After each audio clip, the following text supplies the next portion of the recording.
What I stopped chasing was closure. And I mean that as somebody who used to think that closure was this thing that you needed, like a permission slip before you can move on with your life. Like, there's supposed to be this perfect final conversation waiting out there, some perfect explanation for something, and that once you got it, you'd be free to move on. But I learned that's not really how things work. It took me a minute when I was younger to actually come to terms with that. I started coining this phrase, whatever's whatever, that actually my family used to hate it, especially my sister. She hated it when I would say whatever's whatever, but it was kind of my way of just letting go of things instead of trying to find the closure.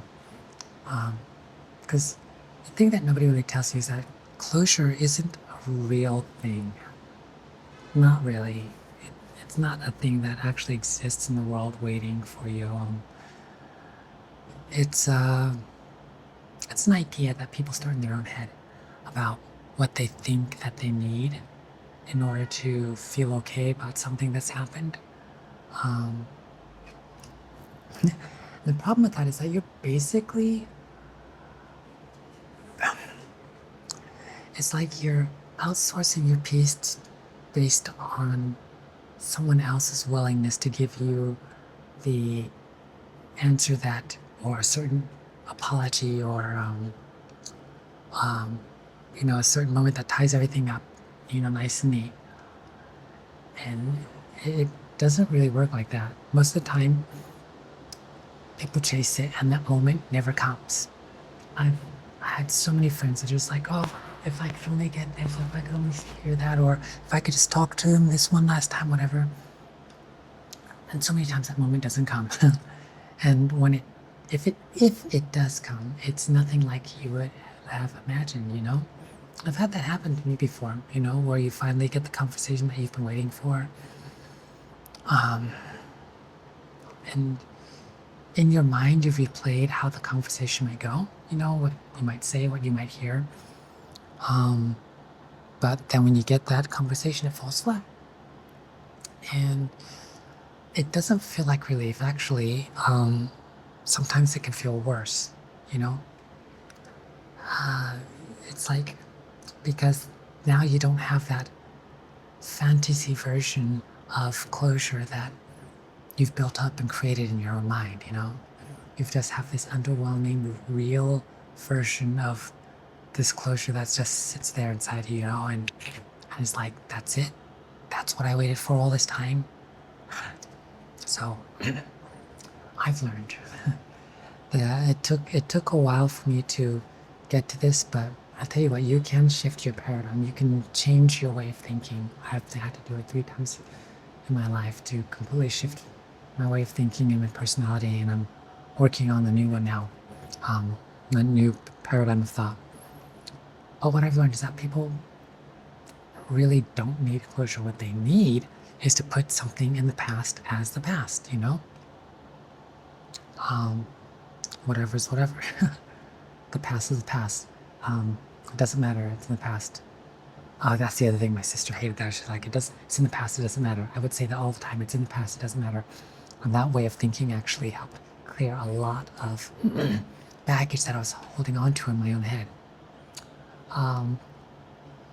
It sounds like the same thing, but it's really not, because putting something in the past doesn't require somebody else's cooperation, in order to put things in the past. So, yeah, it sounds like the same thing as closure, but it's not exactly the same. It doesn't require other people to say the right words or admit the right things or feel sorry in the exact way that you expect them to. It depends on you to say that the chapter is done, to close that book, to choose whether or not you've got the satisfying final page. I think that's where a lot of people get stuck, because they treat closure like it's something that's owed to them. And honestly, nobody owes you anything, really. Yeah, that might be a hot take, but nobody owes you anything. They don't owe you an explanation. They don't owe you anything. Like somewhere people think that like there's a rule somewhere that if they hurt you, you're entitled to a resolution that makes the hurt make sense, you know? But some things just never make sense, right? Some people just never explain themselves. Some situations just end messy and they sit unresolved, and there's no final scene that's going to be elegant waiting for you. Um, what's funny is that sometimes you do get the closure, you get the conversation, and you get the apology, and it's still just not enough for you, you know? Um, and that's because your ego wanted something more specific out of it, right? Maybe you wanted them to feel as if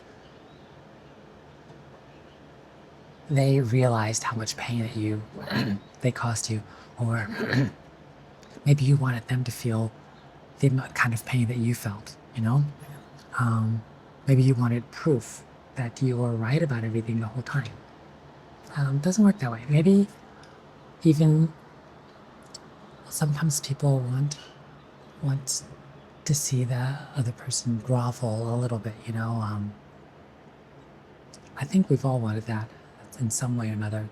And when the actual closure doesn't hit those marks, um, it can sometimes make that wound inside of you bigger instead of smaller, right?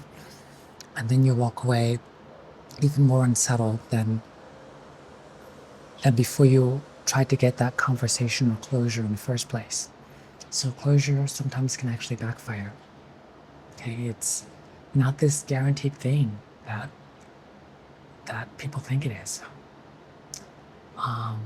Some people keep chasing that mechanism, and they find that it reopens like completely something that was already halfway healed. Because you went looking for a feeling that was never guaranteed to show up. So I think the real move is learning how to close that door yourself, without needing somebody else's hand on the handle, you know, to decide whether or not that this is over. That becomes your choice to decide that it's over, it's done. Not because you got like the perfect answer or anything like that. It's just because you're just done building your future around waiting for that closure. It's less satisfying in the moment, I'm not gonna lie, but it is more freeing in the long term, because you're not sitting around hoping that somebody else hands you that piece that you were trying to look for. So what I want to say is that the next time that you find yourself, I don't know, because I had just had this conversation with two of my friends over their ex. Anyway, I say this: the next time that you're asking yourself or catching yourself that you want that closure so bad, ask yourself truly, what is it that you're actually looking for? Because sometimes most of the time, it's not even half of the piece that you're looking for. It's not even close to what you want. It's a version of the story where you think that you get to feel okay about how things happened, and that is a very different thing. So that's just my thoughts, and I'm right about it.